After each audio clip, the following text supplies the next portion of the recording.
আচ্ছা, ভারতের সংবিধানের কথা উঠলেই কিন্তু একটা কথা প্রায়ই শোনা যায়, এটা নাকি পৃথিবীর অন্যতম দীর্ঘ আর জটিল একটা নথি। কিন্তু এর আসল পরিচয়টা ঠিক কি? এটা কি সম্পূর্ণ মৌলিক একটা সৃষ্টি, নাকি বিভিন্ন দেশ থেকে ধার করা ধারণার একটা মিশ্রণ? ঠিক এই প্রশ্নটা ঘিরেই কিন্তু মূল বিতর্কটা।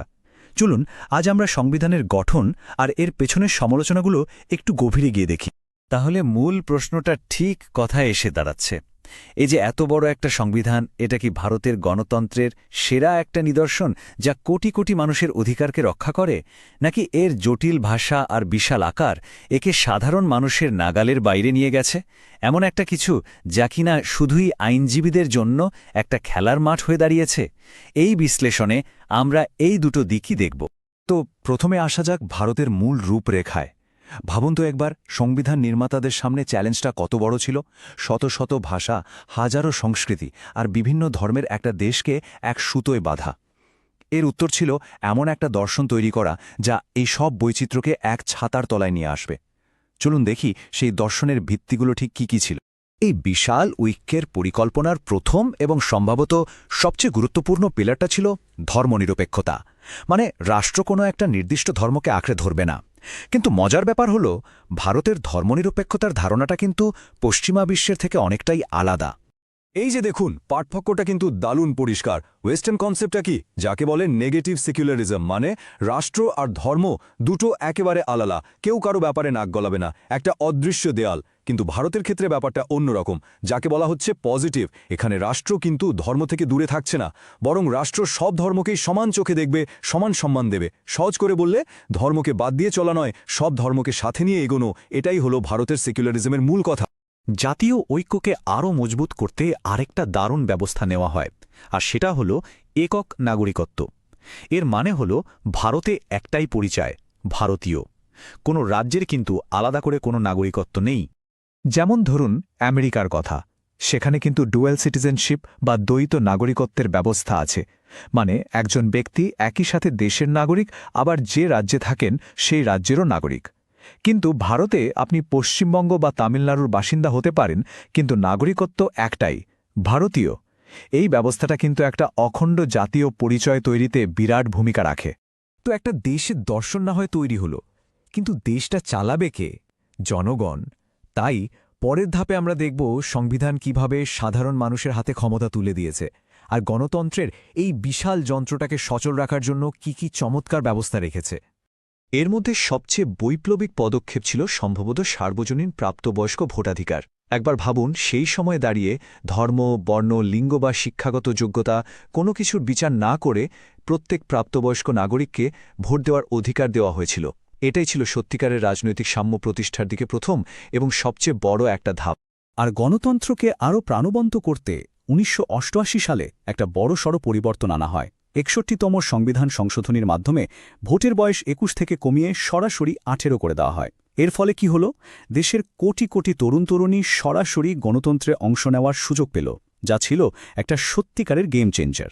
শাসন ব্যবস্থাকে একদম মানুষের দোরগোড়ায় পৌঁছে দেওয়ার জন্য ৭৩তম এবং ৭৪তম সংশোধনীর মাধ্যমে ত্রিস্তরীয় সরকার ব্যবস্থা চালু করা হয়।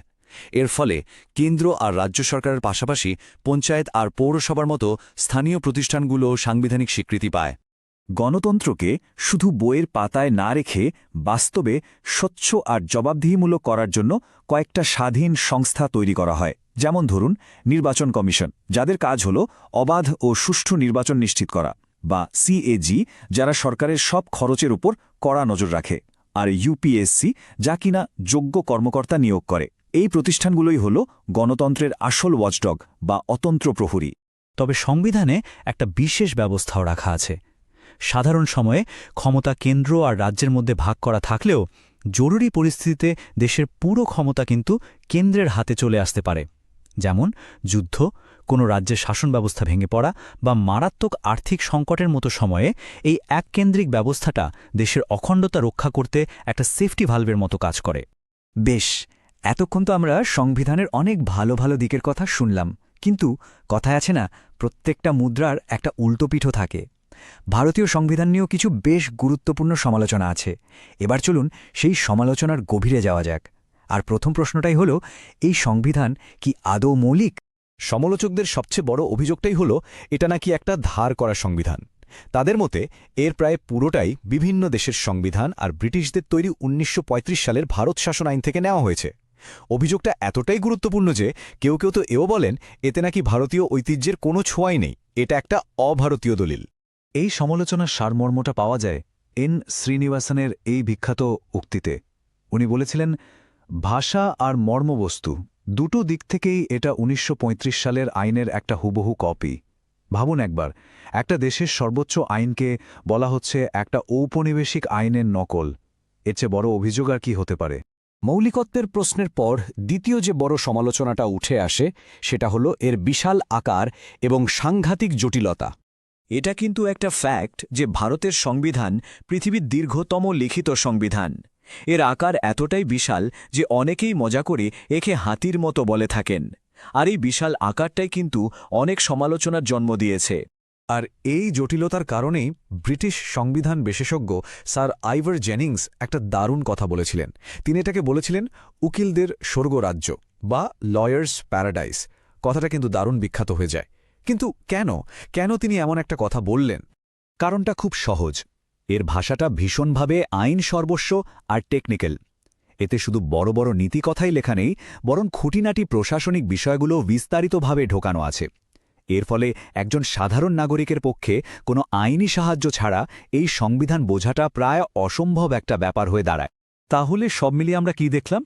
ভারতীয় সংবিধানের দুটো ভিন্ন চেহারা। একদিকে আছে একটা ঐক্যবদ্ধ, গণতান্ত্রিক আর ধর্মনিরপেক্ষ রাষ্ট্র গড়ার এক অসাধারণ স্বপ্ন, আর অন্যদিকে এর মৌলিকত্ব আর জটিলতা নিয়ে কিছু খুবই যুক্তিসঙ্গত প্রশ্ন যা আজও আমাদের ভাবায়। সবশেষে একটা প্রশ্ন রেখে যাই, একটা সংবিধান কি পাথরে খোদাই করা একটা স্থির স্মৃতিস্তম্ভের মতো যা বদলায় না, নাকি এটা একটা জীবন্ত আলোচনার মতো যা সময়ের সাথে সাথে নিজেকে বদলে নিতে থাকে, মানিয়ে নিতে থাকে? ভারতের সংবিধানের ক্ষেত্রে এই বিতর্কটা আজও কিন্তু ভীষণভাবে প্রাসঙ্গিক।